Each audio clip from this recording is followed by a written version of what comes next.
क्या तुमने कभी सोचा है कि रात के घने सन्नाटे में जब पूरी दुनिया सो रही होती है, तब अचानक तुम्हारे दिमाग के अंदर विचारों का एक भूतिया शहर कैसे जाग उठता है।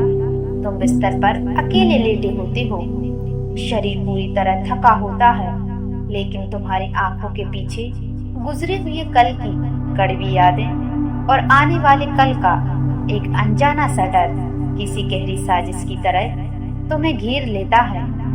यही तुम्हारी जिंदगी का सबसे बड़ा अनसुलझा रहस्य है।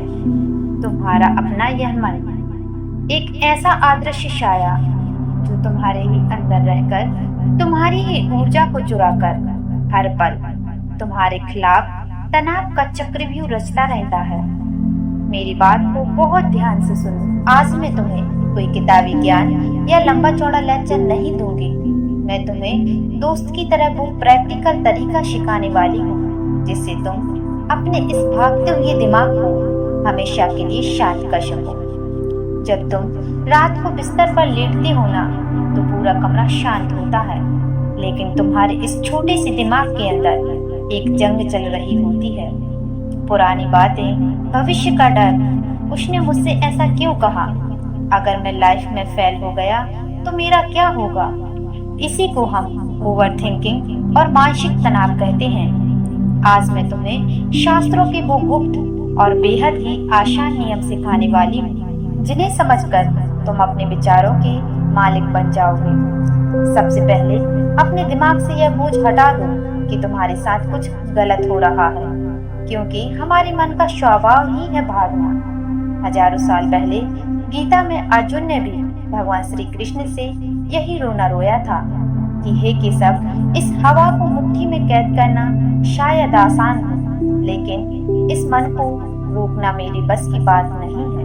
तब भगवान श्री कृष्ण ने मुस्कुराकर अर्जुन को एक बहुत ही सरल और कड़वा सच सिखाया था। उसमें भगवान श्री कृष्ण ने कहा था कि हे अर्जुन, इसमें कोई शक नहीं है कि यह मन बड़ा चंचल है और इसे रोकना बहुत ही कठिन है, लेकिन मेरे भाई, इसके केवल दो ही रास्ते हैं। पहला है अभ्यास और दूसरा है वैराग्य। आओ, अब मैं तुम्हें सिखाती हूँ कि इन दोनों शब्दों को तुम्हें अपनी जिंदगी में कैसे लागू करना है।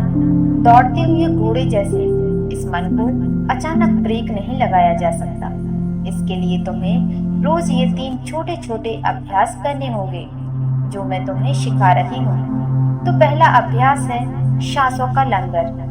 जब भी दिमाग में विचारों का ट्रैफिक बढ़ जाए तो उसी वक्त रुक जाओ। अपनी नाक से 4 सेकंड तक गहरी सांस अंदर खींचो, फिर 7 सेकंड तक उस सांस को अपने भीतर रोक कर रखो और फिर 8 सेकंड लगातार उनसे धीरे धीरे सांस को बाहर छोड़ो। जैसे ही तुम अपनी सांसों को रोकते हो, तुम्हारे दिमाग को मिलने वाला विचारों का सिग्नल कट जाता है और मन तुरंत शांत होने लगता है। अब दूसरा अभ्यास है साक्षी भाव। ओवर थिंकिंग की सबसे बड़ी वजह जानते हो क्या है? तुम अपने विचारों से चिपक जाते हो। अगर दिमाग में आया कि मेरा कुछ नहीं हो सकता, तो तुम उसे सच मानकर डर जाते हो।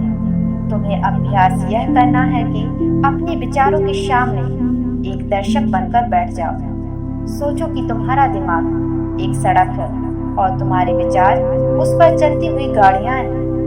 गाड़ियों को आते जाते देखो, लेकिन किसी गाड़ी में बैठो मत। उसे आने दो और जाने दो। तुम विचार नहीं हो, तुम तो बस उन विचारों को देखने वाले हो। अब तीसरा अभ्यास है कागज पर खाली होना। हमारे शास्त्रों में मंथन की बात कही गई है।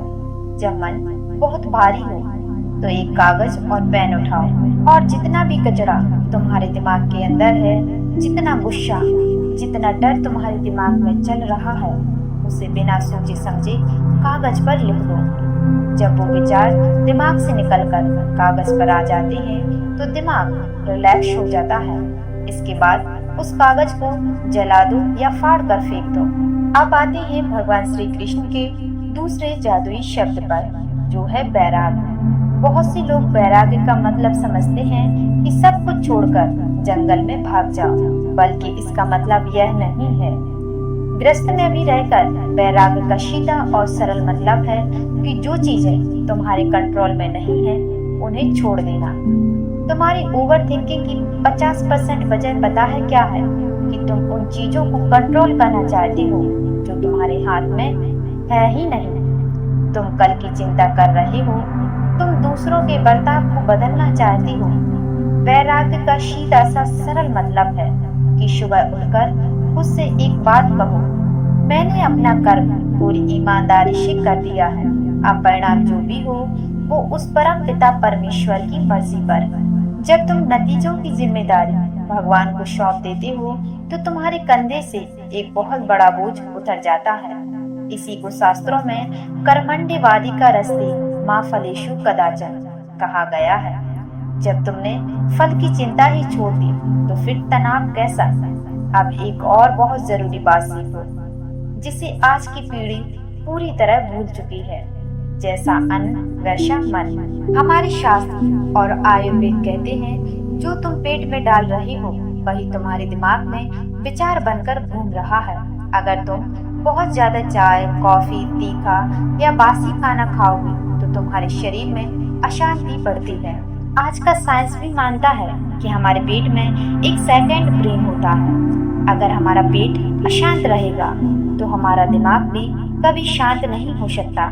इसलिए अपने भोजन में थोड़ा सा सात्विकता रखो। हरी सब्जियां, फल फ्रूट को अपने भोजन में शामिल करो। और सबसे जरूरी बात, रात को सोने से कम 2 घंटे पहले खाना खा लो ताकि सोते समय तुम्हारा शरीर भोजन पचाने की बजाय तुम्हारे दिमाग को हील करने का काम कर सके। दोस्तों, आज से तनाव और ओवर थिंकिंग के सामने घुटने टेकना बंद करो। अभ्यास करो, वैराग्य को अपने जीवन में उतारो और अपने शरीर का ध्यान रखो। यह मन एक बहुत खूबसूरत नौकर है, इसे अपना मालिक मत बनने दो, इसको तुम कंट्रोल करो।